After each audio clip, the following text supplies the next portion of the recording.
Hello FPL managers, today we've got the buy hold sell for game week 13. In today's video we look over 2 buy options, 2 hold options and 2 sell options to assist you guys with your transfer planning for the upcoming game week. If you guys want to get the extra edge this FPL season, then click the top link in the description to get yourself 65% off Fantasy Football Fix Premium and also yourselves our free strategy guide. So just before we get into the video, don't forget to leave a like and subscribe to show your support for the channel as we're trying to hit 7k subs by the start of game week 13, and also click that notification bell so you guys don't miss any future uploads. With that being said, let's get into the video.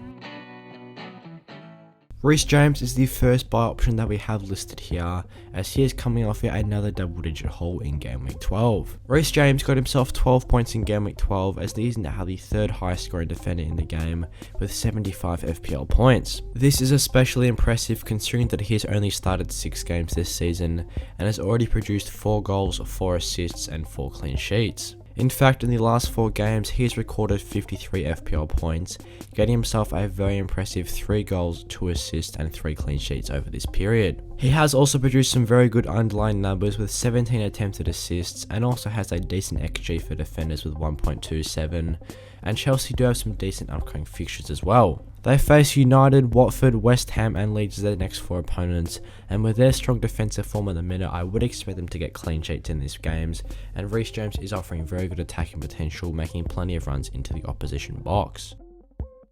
Taking a look at Conor Gallagher now, he's the second buy option that we have listed here, as he is coming in at £6 million and looks to be incredible value in the middle of the park. He's already recorded 67 FPL points this year, getting himself 4 goals and 5 assists, as he has now made it 29 points in his last 3 games. This came about as he got himself an assist against Burnley away in their 3-3 draw, and it does make him one of the highest scoring midfielders in FPL at the moment. He is only 4 points behind the likes of Sadio Mane, who is exactly double his price, as he is the 3rd highest scoring midfielder. He also has some incredible underlying numbers with 20 attempted assists across the season and a very high XG of 3.9. Crystal Palace also have a very good extended run of fixtures, where they face Villa, Leeds, United and Everton as their next 4 opponents. From game weeks 13 through 20, they face the likes of Leeds, Southampton, Watford and Norwich, so it definitely could be a good time for the good Crystal Palace attack to exploit these defences. Speaking of, the Palace attack has recorded 10 goals in their last 5 games, which is in the top 5 amongst all teams in the league.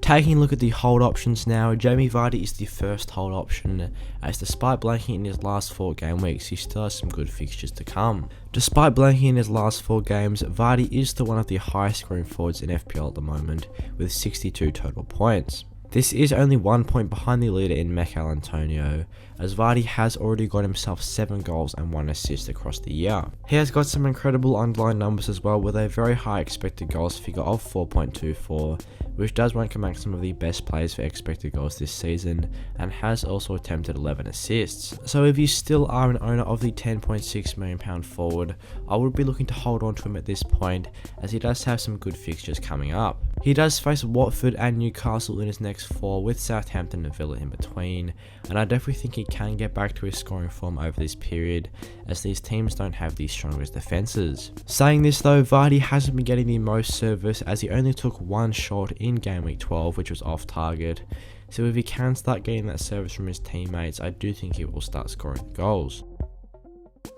Ronaldo is the second hold option, as he also got himself returns in game week 12, but despite this has seen a lot of managers move him on. Saying this, Ronaldo is the 3rd most transferred out player so far this game week, with 110,000 managers moving him out. But he has been in better form recently in the Premier League, as he has got himself 1 goal and 2 assists in his last 3 games, making it 4 goals and 2 assists across the season. His expert header back to Donny van de Beek for Manchester United's only goal just highlighted his good attacking potential, as he did have some incredible underlying numbers for that game, with the XG and XA of around 0.3 each. He has got very good underlying stats with a 4.74 expected goals figure, which does rank as one of the highest players in the Premier League this season, and has also attempted 8 assists. So despite facing Chelsea away in game week 13, which is obviously a difficult fixture, Manchester United have a very good extended run of fixtures from game week 14 all the way until game week 27, but they only have 1 match with an FJ rating of over 3. So if you do just want to hold on to Ronaldo for this week in that tricky fixture against Chelsea away,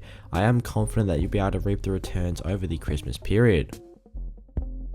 Said Benrahma features once again as a sell option, as he did fail to produce returns for yet another game week. This has meant now that in Benrahma's last 7 games, he has only recorded 1 attacking return, which was an assist against Villa, as he is still owned by 28% of managers. Obviously, a lot of these would be inactive, but if you still are currently playing and have Said Benrahma in the team, it definitely could be a good chance to move him on. His underlying numbers were very poor for his match in Game Week 12, with an XG of just 0.08, and West Ham still have some tricky fixtures coming up, where they face City, Brighton, Chelsea, Burnley and Arsenal as their next 5 opponents. So I do think if you currently own him, move him on for these 5 fixtures, and if his form improves, then move him on when West Ham have a good fixture swing in Game Week 18.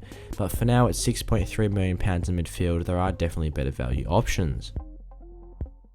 And the second sell option is yet another West Ham player in Michail Antonio. I have seen a lot of managers hold on to this man, but with West Ham's incredibly difficult upcoming fixtures, which I did touch on with Said Benrahma, being City, Brighton, Chelsea and Burnley as their next 4 opponents, I do think it could be a good chance to move him on for the next 4 or 5 fixtures or so, and then bring him back in later. The top scoring forward came flying out of the gates early in this season, as he was the top scoring forward for the majority of the year so far, as he has already recorded 6 goals and 4 assists. But since Game Week 7, he too has only produced 1 attacking return, which was a goal against the Spurs. So I do think with his poor current form, it could be a good chance to move him out and then bring him back in and West Ham have that good fixture swing. Obviously, Antonio has some decent underlying numbers this season with a very high XG of 5.87 and has also attempted 23 assists. So there is no doubt when he's in form, he's a very good FPL asset, but at the moment he seems to be a little bit off it and isn't getting too much service from his West Ham teammates. So I definitely think with this difficult fixture run, move him on and then bring him back in when the fixtures get better. So that's what we've got for today for the buy, hold, sell of FPL Game Week 13. I hope you guys enjoyed the video. If you did, give it a like and subscribe to show support for the channel as we're trying to hit 7k subs by the start of Game Week 13. And also click that notification bell so you guys don't miss any future uploads, and leave a comment what your guys' transfer plans are for the upcoming game week. And with that being said, I'll see you guys in the next one.